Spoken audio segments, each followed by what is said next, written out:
Olá, tudo bem com vocês? A graça e a paz do Senhor Jesus a todos, queridos e amigos ouvintes. Eu sou o missionário Márcio Santos.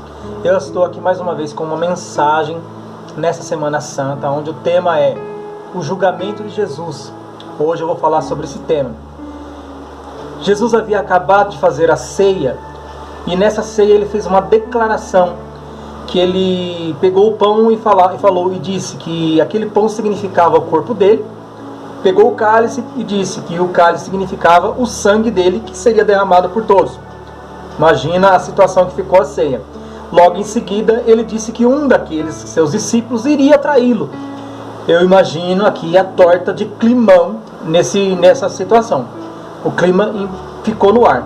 Mas antes de falar sobre o julgamento de Jesus, gostaria de convidar você que, se não é inscrito no canal, se inscreva agora.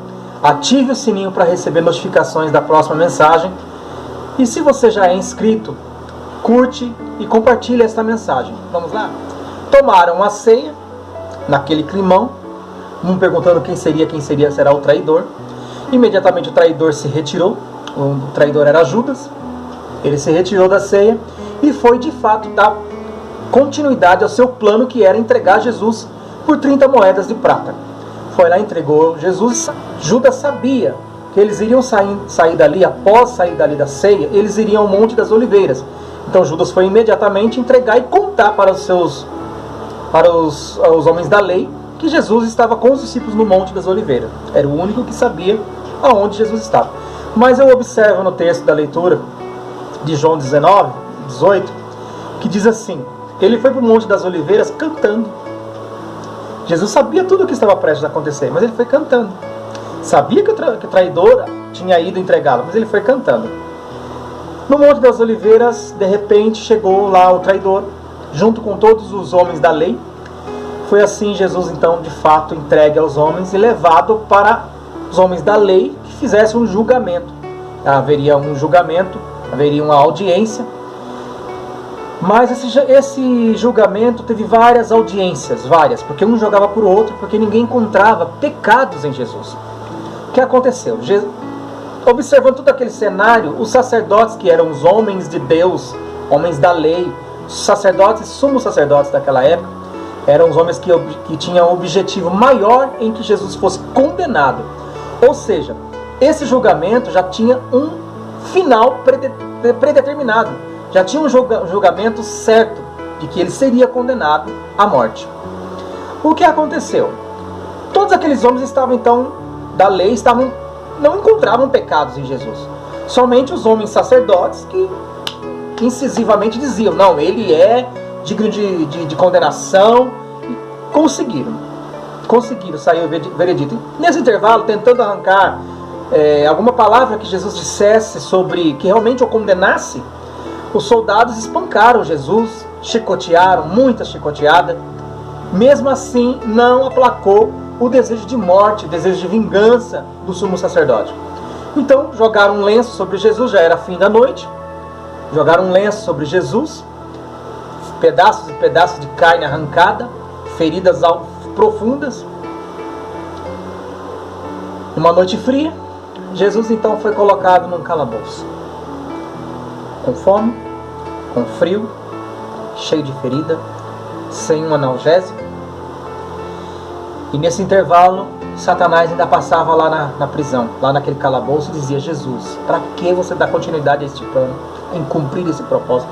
Não está vendo que esse povo, eles não vão te dar valor? Mas Jesus seguiu firme no propósito de resgate. Tudo isso ele fez porque ele queria te resgatar.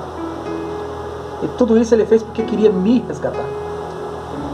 Tudo isso ele fez enxergando nós há 2021 anos na frente, e até os outros que ainda virão.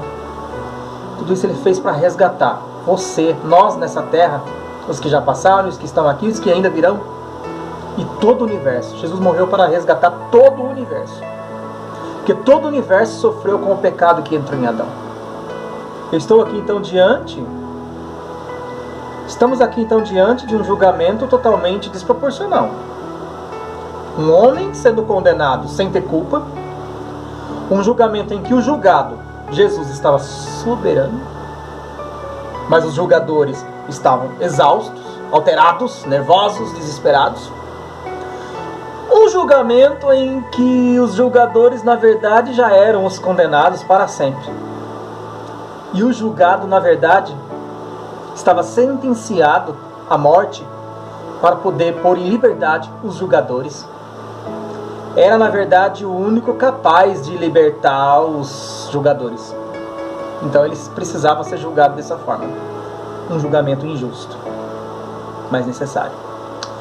Mas para isso precisava ser julgado como um malfeitor, como uma pessoa da escória que fizesse alguma coisa muito errada, para que pagasse todos os nossos pecados. Bateram nele, colocaram um lençol sobre ele, ele foi colocado naquele calabouço frio, com fome, com sede e com muita dor, sem um analgésico para diminuir sua dor, esperando o amanhecer para a conclusão desse julgamento, quando se daria de fato o veredito, qual era a sua sentença. Satanás, nesse período, passou lá falar com Jesus para que ele parasse com esse interesse em continuar esse propósito de Deus, para cumprir, para concluir esse plano de salvação. Mas ele seguiu firme. O projeto de salvação precisava acontecer. Na manhã seguinte, foi de volta para concluir esse julgamento. Mas no próximo vídeo eu vou falar para você como foi a finalização desse julgamento, e que enfim deu. Vem comigo amanhã com mais um vídeo. Se não for inscrito, se inscreva. E se for, compartilhe com mais pessoas, porque muitas pessoas precisam ver esta mensagem, onde o julgado era, na verdade, o único que era capaz de libertar o julgador, onde o julgado estava calmo e sereno,